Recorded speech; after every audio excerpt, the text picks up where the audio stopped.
बिस्मिल्लाहिर्रहमानिर्रहीम अस्सलामु अलैकुम। DAE मैथमेटिक्स कोर्स कोड 123113 के साथ आज की इस वीडियो में हम एक्सरसाइज 6.2 का क्वेश्चन नंबर 17 सॉल्व करेंगे।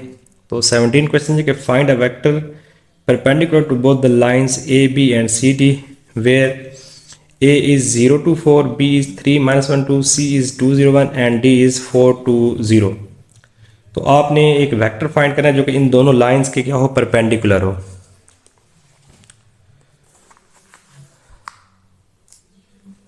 तो गिवन पॉइंट्स हमारे पास हैं ए बी सी डी। ये पॉइंट ए गिवन है, बी गिवन है, सी और डी। तो सबसे पहले हम ए बी और सी डी जो है ना ये लाइंस फाइंड करते हैं या वेक्टर्स फाइंड करते हैं। ए बी कैसे फाइंड करेंगे? आपके पास ए बी आ जाएगा, ये आपके पास होता है final point minus initial point. तो फाइनल पॉइंट हमारे पास क्या है, 3 -1 और 2 है। इस वजह से हम माइनस करेंगे इनिशियल पॉइंट जो कि हमारे पास ए है, 0 2 और 4। बेसिकली आपने ए बी में बी माइनस ए फाइंड करना होता है। इसको आपने मल्टीप्लाई नहीं करना, आपने जस्ट यहाँ पे ए माइनस बी माइनस ए फाइंड करना है। तो हम यहाँ पे इसे माइनस करते हैं। फर्स्ट को फर्स्ट में से माइनस किया जाएगा, 3 -0। फिर सेकंड में से सेकंड को माइनस करेंगे। इस तरह से थर्ड में से थर्ड को माइनस कर देंगे। ठीक है, 3 -0 आ जाएगा, कॉमा -1 -2 आ जाएगा, फिर कॉमा 2 -4। तो जो हमारे पास जो ए बी है लाइन ये आ जाएगी, 3 में से 0 माइनस किया 3 आ गया, -1 -2 ये बन जाएगा -3, और यहाँ से 4 माइनस में है और ये +2 है तो ये आपके पास आ जाएगा -2। अगर आप इसे वेक्टर फॉर्म में लिखेंगे, ठीक है, तो आपके पास आ जाएगा यहाँ पे 3i, उसके बाद -3j और -2k। तो ये इसकी वेक्टर फॉर्म आ गई। जैसे i j के कंपोनेंट फॉर्म लिखेंगे तो इसके साथ i आ जाएगा, फिर -3j कामा यहाँ से रिमूव हो जाता है, 3i -3j और -2k, ये इसकी आपस वेक्टर फॉर्म आ गई। अब हमने दूसरा जो लाइन है सी डी, उसका वेक्टर फाइंड करते हैं। तो सी डी वेक्टर हमारे पास आ जाएगा d - c। ठीक है, तो फाइनल पॉइंट d है, इनिशियल c है, तो d - c करते हैं। d के पास है 4 2 0 4 2 0 माइनस जो c पॉइंट वो है 2 0 1। अब आपने यहाँ पे इसे माइनस करना है। तो फर्स्ट पॉइंट फर्स्ट में से माइनस हो जाएगा 4 -2, इस तरह से 2 -0, सेकंड में से सेकंड को माइनस और थर्ड में से थर्ड को आप माइनस कर देंगे। फर्स्ट में से फर्स्ट माइनस किया, कॉमा सेकंड में से सेकंड और थर्ड में से थर्ड। तो जो सी डी वैक्टर आपके पास है एक वाला आ जाएगा यहाँ से 4 -2 2 2 -0 2 और 0 में से -1 करेंगे तो आपके पास ये आ जाएगा -1। अगर आप इसको वेक्टर फॉर्म में लिखेंगे तो ये आपके पास आ जाएगा 2i + 2j और माइनस कि ये इसकी वेक्टर फॉर्म आ गई। अब हमने एक ऐसा वेक्टर फाइंड करना है जो कि इन दोनों के परपेंडिकुलर है। तो अब सपोज करें let C be a vector, C be a vector perpendicular to AB and CD। तो जब भी एक वेक्टर दो लाइंस के या दो वेक्टर परपेंडिकुलर तो वहाँ उसका क्रॉस प्रोडक्ट फाइंड करें। तो बेसिकली आपने क्या फाइंड करना है यहाँ पे, C = AB और क्रॉस फाइंड करना है CD। इन दोनों वेक्टर का आपने क्रॉस फाइंड करना है। ठीक है, तो जब भी एक वेक्टर किसी दो वेक्टर के परपेंडिकुलर तो वहाँ उसको क्या फाइंड करते हैं, क्रॉस प्रोडक्ट फाइंड करते हैं। तो आपको पता है कि हम क्रॉस प्रोडक्ट कैसे फाइंड करेंगे, बाय यूजिंग डिटर्मिनेंट। हम यहाँ पे डिटर्मिनेंट यूज करेंगे। सबसे पहले जो आपके पास फर्स्ट रो है वहाँ आपके पास आ जाएगा i j एंड k। इसके बाद ए बी वैक्टर हमारे पास यहाँ पे जो हमने ए बी फाइंड किया था उस वहाँ से आपके पास 3 -3 और -2 लगाएंगे। सेकंड रो में 3 -3 और -2 लगा देंगे। ये हमने यहाँ से ए बी वैक्टर के यहाँ पॉइंट लगा दिए। उसके बाद नेक्स्ट सी डी है, तो सी डी हमने निकाला है 2 2 -1 या 2 2 -1, 2 2 और -1। अब हमने इसे फर्स्ट रो से एक्सपेंड करना है। तो सबसे पहले लेंगे आई एलिमेंट, तो आई वाला कॉलम और रो को हम एलिमिनेट कर देंगे। ये कॉलम और रो एलिमिनेट, तो यह जाएगा -3 -2 2 और -1। फिर यहाँ फार्मूले में माइनस होता है। फिर सेकंड एलिमेंट जे लेंगे, तो जे वाला कॉलम और रो को एलिमिनेट करेंगे, तो यह जाएगा 3 -2 और 2 और -1। फिर प्लस के लास्ट एलिमेंट ले लिया ये, और ये डिलीट हो गए, तो जाएगा 3 -3 और 2 और 2। नेक्स्ट स्टेप में इसको करेंगे सिंप्लीफाई, तो आई आपके पास एलिमेंट एज इट इज आ जाएगा। उसके बाद देखें, अगर मैं -3 को -1 से मल्टीप्लाई करूँगा तो मेरे पास ये आ जाएगा +3, दरम्यान में यह माइनस साइन होता है, और 2 मल्टीप्लाई -2 तो ये आपके पास आ जाएगा -2। फिर -j एज इट इज आ गया। इस तरह से 3 मल्टीप्लाई -1 तो ये आ जाएगा -3, यहाँ पे माइनस साइन होता है, और 2 मल्टीप्लाई -2 तो ये आपके पास आ जाएगा यहाँ पे -2। फिर प्लस के एज इट इज आ जाएगा, इनको करते मल्टीप्लाई, 3 2 से 6 माइनस साइन, और फिर 2 मल्टीप्लाई -3 तो एक पास आ जाएगा -6। ये हमने इनको 2/2 का डिटर्मिनेंट सॉल्व कर लिया। अच्छा, नेक्स्ट स्टेप में अब हमने यहाँ पे इसको मज़ीद सिंप्लीफाई करना है। देखें, ये तो जो पास सी वेक्टर हम फाइंड कर रहे थे, तो आई आ गया एज इट इज़, ठीक है। यहाँ से आपको मिलेगा 3 एज इट इज़ और -1 +2 ये आ गया।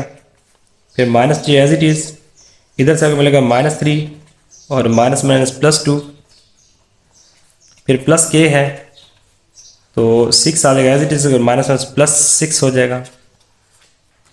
तो जो आपके पास वेक्टर आएगा यहाँ पे सी वेक्टर जो हमने फाइंड किया है, वो आ जाएगा 3 + 2 5i -j, और इधर से आपको मिलेगा -1 प्लस के, और यहाँ से आपको मिलेगा 12। 6 + 6 12 के इक्वल आ जाएगा। तो जो सी वेक्टर आपके पास है वो इक्वल आ जाएगा 5i -j, और प्लस आ जाएगा 12 के, तो ये आपके पास आ गया रिक्वायर्ड वेक्टर। एक्सरसाइज 6.2 और 113 में 8.2 है। क्वेश्चन नंबर 18 है, फाइंड ए क्रॉस बी क्रॉस सी की मैग्नीट्यूड अगर ए बी और सी आपके पास गिवन वेक्टर्स हो। तो सबसे पहले आप यहाँ पे ए क्रॉस बी फाइंड करेंगे बाय यूजिंग डिटर्मिनेंट मेथड। तो ए क्रॉस बी के लिए फर्स्ट रो में आपके पास आ जाएगा आई जे के, सेकंड रो में वेक्टर ए आएगा, तो ए से आपको मिलेगा 1 -2 -3, फिर बी वेक्टर है 2 1 और -1। अब हम इसे फर्स्ट रो से एक्सपेंड करेंगे, तो फर्स्ट रो में पहला एलिमेंट आई है, तो आई वाला कॉलम और रो एलिमिनेट, तो -2 -3 1 और -1। फिर सेकंड एलिमेंट जे है, यहाँ पे माइनस फार्मूले का होता है, जे आ जाएगा, जे वाला कॉलम और रो एलिमिनेट, तो 1 -3 2 और -1। फिर प्लस के लेंगे लास्ट एलिमेंट, ये कॉलम और रो एलिमिनेट 1 -2 और 2 और 1 आ गया। अब आपने इनको थोड़ा सा मज़ीद सिंप्लीफाई करना है। आई हमारे पास एज इट इज आ जाएगा, यहाँ देखें -2 मल्टीप्लाई -1 तो ये आपके पास आ जाएगा +2, यहाँ माइनस का साइन होता है, -3 मल्टीप्लाई 1 तो आपके पास यहाँ आ जाएगा -3।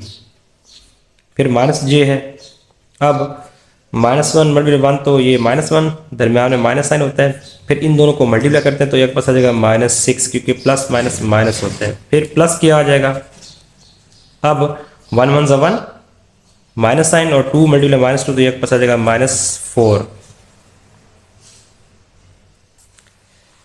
अब ये पास आ जाएगा आई एज इट इज, यहाँ से मिलेगा 2 + 3 क्योंकि माइनस माइनस प्लस हो जाएगा। फिर -j है, यह मिलेगा -1 और +6 क्योंकि माइनस माइनस प्लस हो जाएगा। फिर प्लस k है, यह मिलेगा 1 और +4, 1 माइनस +4 हो जाएगा। ये आपको पास आ जाएगा 3 + 2 5i, फिर 6 - 1 तो 5 होता है तो बन जाएगा -5j, फिर 4 + 1 5 होता है तो +5k। तो ये आपने a क्रॉस b फाइंड कर लिया। अब नेक्स्ट आपने a क्रॉस b का फिर c के साथ क्रॉस लेना है, तो अब आप फाइंड करेंगे a क्रॉस b और इसका क्रॉस लेंगे किसके साथ, c के साथ, वेक्टर के साथ। तो दोबारा वही यूज़ करेंगे मेथड डिटर्मिनेंट वाला। तो सबसे पहले आएगा आई जे के, फिर ए क्रॉस बी जो है first vector A cross B है, तो ए क्रॉस बी से 5 -5 और 5 आएगा यहाँ पे, 5 -5 और 5। अब फिर वेक्टर सी है, तो सी वेक्टर हमारे पास क्या है 1 3 -2, 1 3 और -2 ये लगा दिया। ए क्रॉस बी ऊपर लगाया यहाँ पे सेकंड रो में, और थर्ड रो में सी वेक्टर का हमारे पास 1 3 -2 लगा दिया। अब इसको करते हैं expand by using first row, तो आई एज इट आ जाएगा हमारे पास ये और ये एलिमिनेट, तो -5 5 और 3 और -2 आ गया। फिर फॉर्मूले में यहाँ माइनस होता है, इधर जे आ जाएगा। अब जे वाला कॉलम और रो एलिमिनेट, तो 5 5 1 और -2, फिर प्लस के लास्ट एलिमेंट लिया ये वाला। अब ये कॉलम और ये रो एलिमिनेट, 5 -5 और 1 3 आ जाएगा। तो इस तरह से हमने क्या किया है कि हमने यहाँ पे फर्स्ट रो को यूज़ करते हुए इसे एक्सपेंड कर दिया है। फर्स्ट रो में आई लिया है, तो आई वाला कॉलम रो डिलीट, तो ये एलिमेंट यहाँ पे आ गए। फिर जे लिया है, ये और ये कैंसिल, तो 5 5 1 -2 आ गया। फिर के लिया है, तो ये और ये कैंसिल, 5 -3 1 3 आपके पास आ गया। ठीक है, यहाँ पर इसके कैप लगा दें क्योंकि यूनिट वेक्टर्स हैं ये। तो आई एज इट इज़ यहाँ से सॉल्व करते हैं, -5 × -2, तो ये पास आ जाएगा +10, क्योंकि 5 2 10 होता है। फिर माइनस आएगा साइन, और 5 3 15, इस तरह से माइनस जे आ गया। इनटू 5 × -2, तो ये पास आ जाएगा -10, माइनस साइन दरमियान के पास ये आ जाएगा 5 1 5।